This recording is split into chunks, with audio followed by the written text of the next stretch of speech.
hope you recognize the impact you have had on us, Robbins, said Queen Valerie. I do, I said. Believe me, it is a lot more than you know, I thought to myself, with taking the return into the account. I just, as the High Priestess, want to give you my blessing, said Queen Valerie. I thought you only do blessings on the Sabbath, I asked. No, I can do them to whoever I want as long as they are Awarists, said Queen Valerie. Do I need my cloak on for this? I asked. Nope, because you're still an Awarist, even with your cloak off. Queen Valerie then got up and put her hands on her heads. May our God of our favorite colors bless red and yellow with the beautiful gift of everlasting love, said Queen Valerie. Queen Valerie then removed her hands from our heads. Red and yellow, I asked.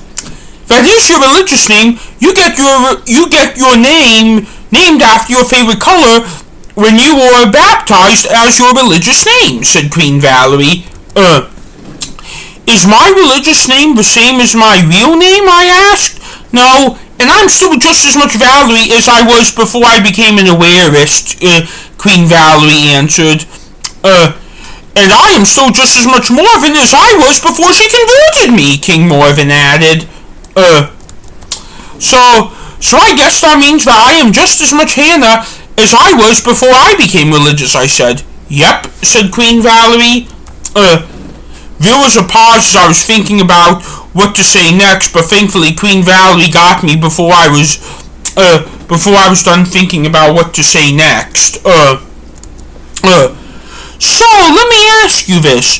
Ever since I converted you, how often do you put your hood down? Queen Valerie asked. Whenever I ride the yellow line to Skokie, I answered. How often is that? Queen Valerie asked. I found a frozen yogurt place in Skokie, very close to the Dempster Skokie Yellow Line station, so I go here a lot. One, it is good, and two, it is an excuse for me to ride the Yellow Line. I see, said Queen Valerie. You did say excuses are okay, right? Of course they are. Sometimes when I have to ride the Brown Line train back here to Kimball, I transfer at Belmont or Fullerton just to ride the Purple Line if it's running, said Queen Valerie. You never told me that, said Marcus. Well, most of the time the Purple Line isn't running, said Queen Valerie. Oh yeah, because you come home from work a little bit later than other people do. I come home during typical rush hour, said King Morven. I left the University of Chicago right at rush hour, and you all beat me here, I said to King Morven.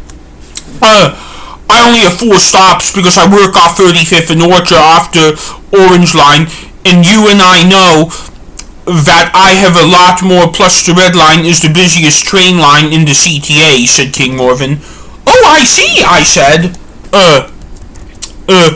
I also got on the Orange Line, I also get on the Orange Line train as soon as I got on the platform, said King Morven.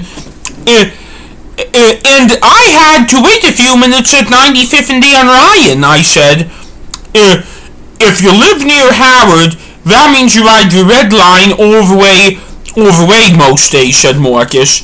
Wow, how do you do that? Answered King Morven asked. I get used to it after you go to the school at the University of Chicago for 6 years and counting, I answered. 6 years? Wow, said King Morven. Again, I said I got used to it, I said.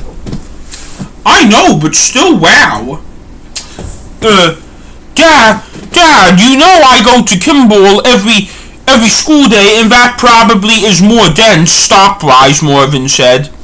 And I go with him, said Queen Valerie. Still, wow, though. Just then I heard a timer go off. That must be the pizza, said Queen Valerie. Just then a little smoke came out of the oven. Oh shit, I cooked it a little too high, said Queen Valerie. Oh, it's okay, Your Highness. I like my pizza a little bit burnt, I said.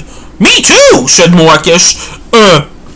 Good, because this was my last one, said Queen Valerie. Queen Valerie then took the pizza out of the oven, placed it on the plate, and then we sat down to eat. Make sure you call us when you land at LaGuardia tomorrow, said Queen Valerie. We will, said Marcus. I have spring break off, so that way you can call me anytime, said Queen Valerie. We will remember that, said Marcus. And remember to take lots of pictures and send them to us, said King Morven. That's what my dad told me too, I said. Which one? King Morven asked. I forget, but I will make sure I send them to everyone, I said. I promised. Good, said King Morven. I'll be here at 7 to pick Marcus up, and then it is off to Midway Airport, I said.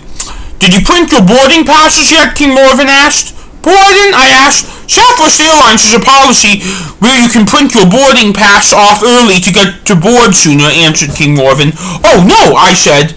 It's okay. I don't care about boarding, sooner rather than later. I know, I said. Before you leave tonight, I want to applaud you for something, said Queen Valerie. What is it? I asked. You seem to have really overcome your social anxiety, said Queen Valerie. You really think so? I asked. I do, said Queen Valerie. Here, let me ask you this. Do you really think you would have been able to house sit for someone before? King Morven asked. How does that involve my social anxiety? I asked. Because you would have said no if you were afraid of dealing with people, answered King Morven. No, I answered. That is why you have improved dramatically, said King Morven. You know, now that I think about it, someone I think has told me that already, I said. Who was it? Marcus asked. I forget, but whoever it was, they were definitely right, I answered. I also don't think if it were so bad that you would take Marcus with you, said Queen Valerie. True, I said. It really is momentous of how far you and Marcus have come to go to New York City all by yourselves, said Queen Valerie. You do know I am 26, I asked. I do, but you and I both have needed to overcome a lot of obstacles in order to do this, said Queen Valerie. I know, I said. And if you were going to your orphanage tomorrow, that is another one, said King Morven. I know, I said. I then finished up my pizza, and then I left the Red Jackson to catch the Red Line train northbound to Howard for me to pack.